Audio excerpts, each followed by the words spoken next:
巴西在地新闻，今年第7号的风台无花果无花果早起正式来形成了。也毋过安那未来台湾是为中国的广东迄边去，但是外围环流会影响到台湾的天气，一直到后日拜四，东部甲南部有局部的阵雨，或者是雷雨，北部嘛会落阵雨。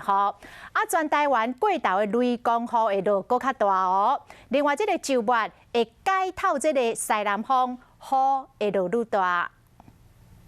天顶的云真高，不时还阁有雨滴落来，前几天看到日头密起来啊！因为东南风甲水汽吹入来，巴士海峡顶悬的热带性低气压，透早已经变风台，叫做无花果。 它目前的位置是在鹅銮鼻西南西方大约490公里的海面上。如果从事这些海面上的远洋作业，要特别留意台风会影响，风浪是大的。风台每1点钟21公里的速度向西边行，稍微的速度真紧。根据伊行的路线来预测，会一直向中国的广东啊，有海南岛去。就算未入来台湾，但是热带性低气压外围的云系嘛影响到台湾。